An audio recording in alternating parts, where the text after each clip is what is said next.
आज त्यांचे लग्न होते. म्हणजे त्याच्या आईने त्याच्यासाठी मुलगी शोधली होती.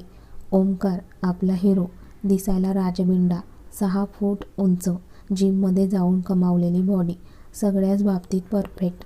आणि आज तो मोतिया कलरच्या शेरवानीमध्ये खूप उठून दिसत होता.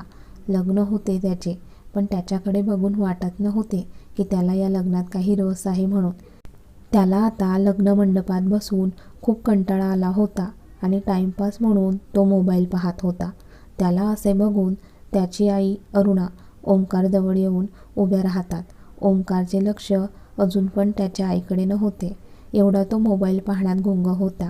आई त्याला आवाज देतात, ओमकार, काय हे लग्न आहे आज तुमचे आणि तुम्ही मोबाईल घेऊन टाइमपास करताय, हे शोभतं का तुम्हाला? तुम्ही माझ्यासोबत तिकडे चला. आणि तो आईसोबत तिकडे जायला निघतो.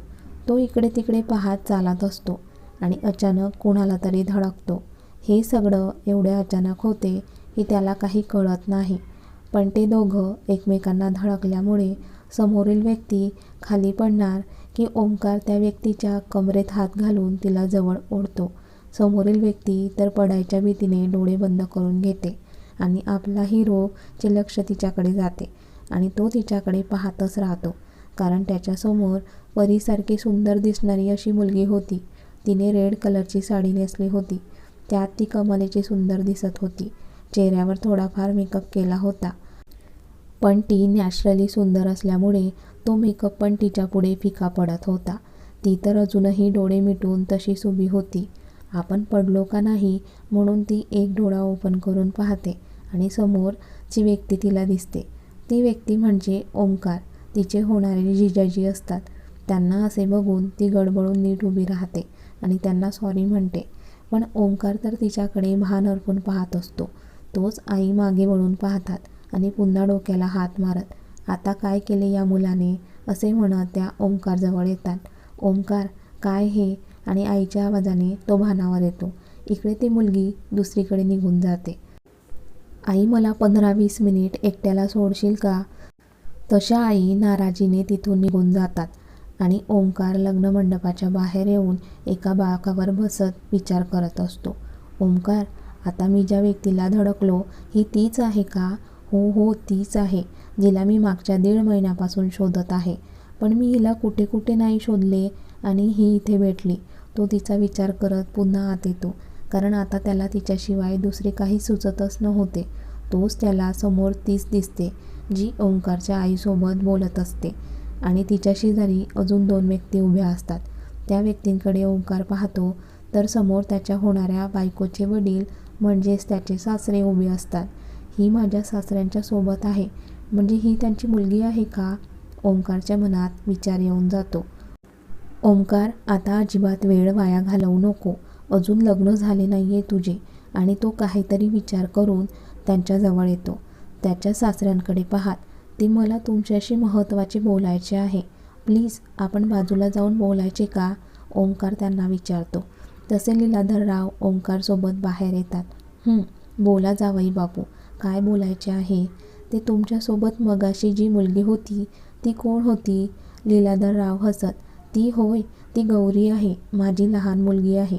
ती कॉलेजला आहे, रूमला राहते. तोच गौरी तिच्या पप्पांना शोधत बाहेर येते आणि तिला पप्पा दिसतात आणि ती त्यांच्याजवळ येते. पप्पा, तुम्ही इथे काय करताय? तुम्हाला आई बोलावते आहे. तोच तिचे लक्ष ओमकारकडे जाते आणि ती स्माईल करत त्याच्याकडे पाहत, हॅलो जिजू, मी गौरी. इकडे ओमकारला ती जिजू बोलली ते आवडले नव्हते, म्हणून त्याने गौरीला आता तरी इग्नोर केले. कारण इकडे आपला हिरो गौरीला बायको बनवायचा विचार करत होता आणि ही आहे की त्याला जिजू बोलून मोकळी झाली होती. ते बाबा, मला तुमच्याशी खूप महत्त्वाचे बोलायचे आहे, प्लीज गौरीला आत पाठवता का? तसे लीलाधरराव गोंधळून, हो हो. ते गौरीचा हात पकडून तिला थोडं बाजूला घेऊन येतात. गौरी, हे बघ, त्यांना काहीतरी महत्त्वाचे बोलायचे आहे, मी आलोच, सांग तुझ्या आईला. गौरी पण ओके बोलून तिथून निघून गेली. ती जाताच लीलाधरराव ओमकारच्या समोर येऊन उभे राहिले. बोला जावई बापू, काय बोलायचे आहे? ओमकारला माहिती होते तो जे काही त्यांना सांगणार आहे त्याने लीलाधररावांना धक्का बसणार आहे. तो त्यांचा हात पकडून, मी जे तुम्हाला सांगेल ते तुम्ही आधी शांतचित्ताने ऐकून घ्याल अशी मी आशा करतो. आता लीलाधरराव पण टेन्शनमध्ये येत होते की ओंकार नेमकं बोलणार काय आहे.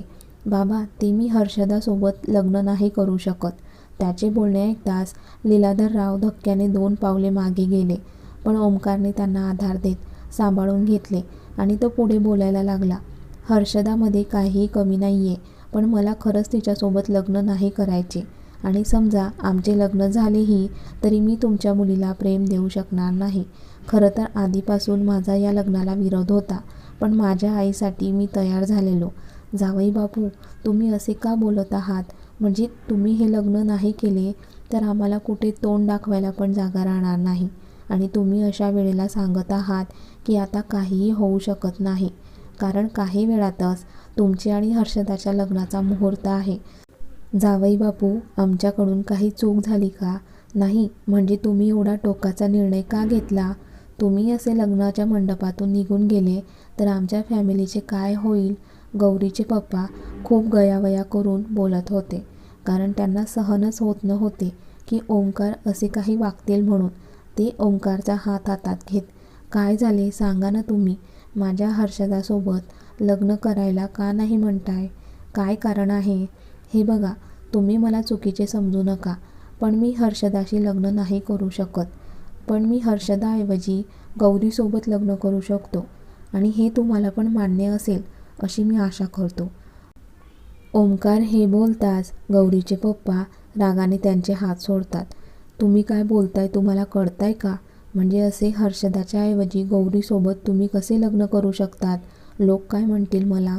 आणि माझी गौरी अजून लग्नाची पण झाली नाही, लहान आहे ती, शिकते अजून. असे कसे तिचे लग्न तुमच्यासोबत?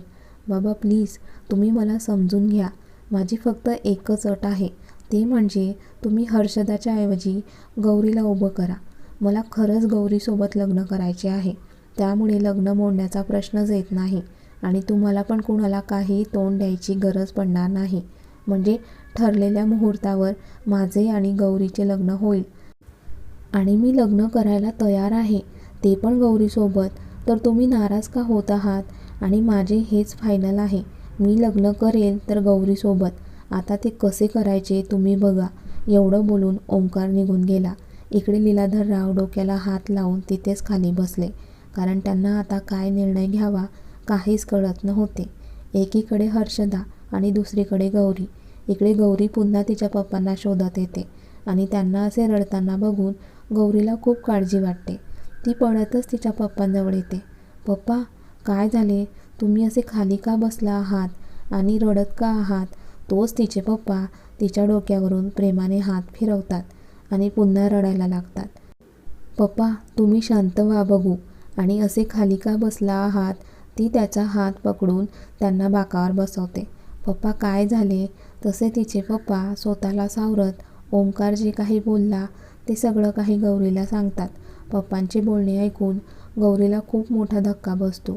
ती पण तिच्या पप्पांच्या शेजारी बसते, कारण ओंकार असे काही वागू शकतात याचे तिला आश्चर्य वाटत होते.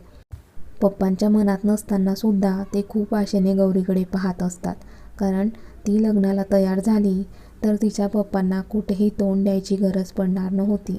पण तिने या लग्नाला नकार दिला तर तिच्या पप्पांना कुठे कुठे तोंड द्यावे लागणार होते हे गौरीला चांगलेच माहिती होते. ते गौरीचा हात पकडून तिच्या डोळ्यात खूप आशेने पाहत असतात. तिच्या पप्पांच्या मनात आता सध्या काय आहे हे गौरीला कळते. गौरी एक दीर्घ श्वास घेते आणि तिच्या पप्पांच्या हातावर हात ठेवत, पप्पा, तुमच्यासाठी ही गौरी काहीही करायला तयार आहे. तुम्ही काळजी करू नका, मी करेल लग्न. ती हे बोलताच तिचे पप्पा तिला मिठी मारतात आणि रडायला लागतात. बाळा, माफ कर तुझ्या बापाला, त्याचा पण नाईलाज आहे. आता गौरी पण रडत होती, कारण तिच्यासाठी पण खूप कठीण निर्णय होता. तोच त्यांना कोणीतरी आवाज देत असते की गौरी आणि तिचे पप्पा स्वतःला सावरतात आणि लग्न मंडपात येतात. इकडे ओंकार तर कधीचाच लग्न मंडपात येऊन उभा होता, कारण त्याला गौरीसोबत लग्न करायचे हे त्याने पक्के केले होते. खरं तर असे म्हटले जाते, आपण लग्न ठरवलेले, पण आपले लग्न ज्या व्यक्तीसोबत होणार त्यांच्या गाठी स्वर्गात आधीच बांधल्या गेलेल्या असतात आणि आज ओंकारने जी काही अट घातली होती त्यावरून असे वाटत होते की त्याची आणि गौरीची गाठ आधीच बांधलेली असावी. गौरीचे पप्पा तिला घेऊन रूममध्ये येतात आणि रडत रडत तिच्यासमोर लग्नाचे कपडे पकडतात. ते दोघं त्या कपड्यांकडे पाहत रडत होते. दोघांनी कितीही सावरण्याचा प्रयत्न जरी केला असला तरी ते त्यांचे अश्रू लपवू शकत नव्हते. तोच पुन्हा बाहेरून आवाज येतो, मुहूर्ताची वेळ निघत आहे, नवरी मुलीला घेऊन बाहेर या. ते ऐकून गौरी रडतच ते कपडे घेते आणि तयार व्हायला जातच असते की पुन्हा वळून तिच्या पप्पांना मिठी मारते आणि रडायला लागते. ते तिला मिठीतून बाजूला करतात आणि तिच्यासमोर हात जोडतात. ती तिच्या पप्पांच्या हातावर डोकं टेकवून पुन्हा रडायला लागते. तसे तिचे पप्पा तिच्या हातातून हात सोडवून बाहेर निघून जातात. गौरी पण रडत रडत तिचे आवरत असते. तिचे पप्पा बाहेर येतात तसं ओंकार त्यांच्याकडे पाहतो आणि पप्पा हो म्हणून मान हलवतात. तोच गौरी पण तयार होऊन बाहेर येते, पण तिच्या चेहऱ्यावर ओढणी असल्यामुळे कुणाला काही कळत नाही. ती येताच गुरुजी मंगलाष्टके म्हणायला सुरुवात करतात. शेवटचे सावधान म्हणतात आणि त्यांच्या अंगावर अक्षता पडतात. आधी वराने वधूच्या गळ्यात माळ घालावी, गुरुजी बोलतात. तशी गौरी थरथरत्या हातांनी त्याच्या गळ्यात माळ घालते. आता वराने वधूच्या गळ्यात माळ घालावी आणि विक्रांत किंचित स्माईल करत तिच्या गळ्यात माळ घालतो. त्याला खूप आनंद झाला होता त्याचे लग्न गौरीसोबत होत आहे याचा.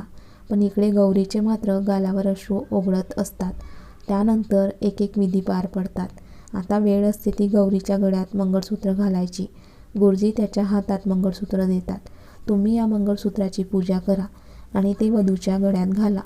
ओंकार आधी पूजा करतो आणि तिच्या गळ्यात घालतो आणि इकडे गौरी डोळे मिटवून घेते. तसे पुन्हा तिच्या गालावरून अश्रू ओघळतात. सगळं झाल्यानंतर गुरुजी दोघांना आशीर्वाद देतात. आजपासून तुम्ही दोघं नवरा बायको आहात. इकडे ओंकारला या गोष्टीचा आनंद होतो की त्याचे लग्न गौरीसोबत झाले. पण गौरी मात्र खूप दुःखी असते. तिला एवढ्यात लग्न करायचे नव्हते. तिची काही स्वप्न होती ती पूर्ण व्हायच्या आधीच जोडीला मिळाली असे तिला वाटत होते. ओंकार आणि गौरी सगळ्या मोठ्यांचे आशीर्वाद घेतात. आता जेवायला थांबलो तर सगळ्यांना गौरीचा चेहरा दिसेल म्हणून ओंकार न जेवताच गौरीला घेऊन कारजवळ येतो. सगळ्यांना आश्चर्य वाटते, पण कुणाची काही बोलायची आणि विचारायची हिंमत होत नाही. गौरीचे पप्पा तर काहीच बोलत नाही. सगळे निरोप घेऊन घरी जायला निघतात. ओंकार गौरीकडे पाहत बोलतो, ते आपण आता कारमध्ये आहोत, तू चेहऱ्यावरची ओढणी काढू शकते. तशी गौरी रागाने ती ओढणी काढते आणि ओंकारकडे खूप रागाने पाहते. तिला आता त्याचा एवढा राग आला होता की असे वाटत होते एक दोन त्याच्या कानात ठेवून द्यावी, पण ती असं काही करणार नव्हती. तिने तिचा राग गिळला आणि ती खिडकीतून बाहेर पाहत रडायला लागली. तिला असे रडताना बघून ओंकारला राहावले नाही आणि तो तिच्याजवळ सरकून तिचे अश्रू पुसू लागला. पण त्याच्या स्पर्शाने गौरी गोंधळून त्याच्याकडे पाहू लागली. तो खूप प्रेमाने तिचे अश्रू पुसत होता आणि गौरी त्याच्याकडे पाहत विचार करत होती, किती हँडसम आहे हा, पण असा का वागला असेल, का माझ्या बहिणीच्या ऐवजी माझ्यासोबत लग्न केले असेल त्याने. आणि तिला लग्न आठवताच ती त्याला रागाने धक्का देते आणि त्याच्यापासून लांब सरकत पुन्हा बाहेर पाहते. खूप रडू येत होते तिला आणि तिला रडताना बघून ओंकारला खूप वाईट वाटत होते.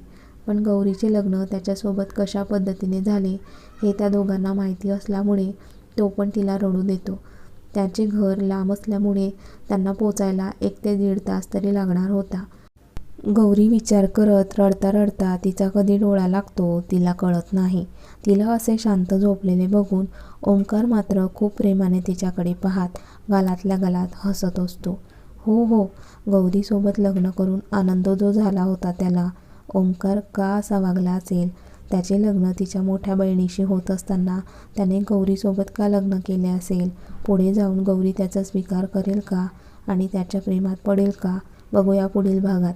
आणि कथेचा हा भाग कसा वाटला कमेंट्स करून नक्की कळवा आणि व्हिडिओला लाईक करा, जास्तीत जास्त शेअर करा आणि त्याचबरोबर हाईप करायला विसरू नका. आणि तुमच्या सगळ्यांच्या आवडत्या लाईव्ह मराठी स्टोरी चॅनलला सबस्क्राईब करा. धन्यवाद.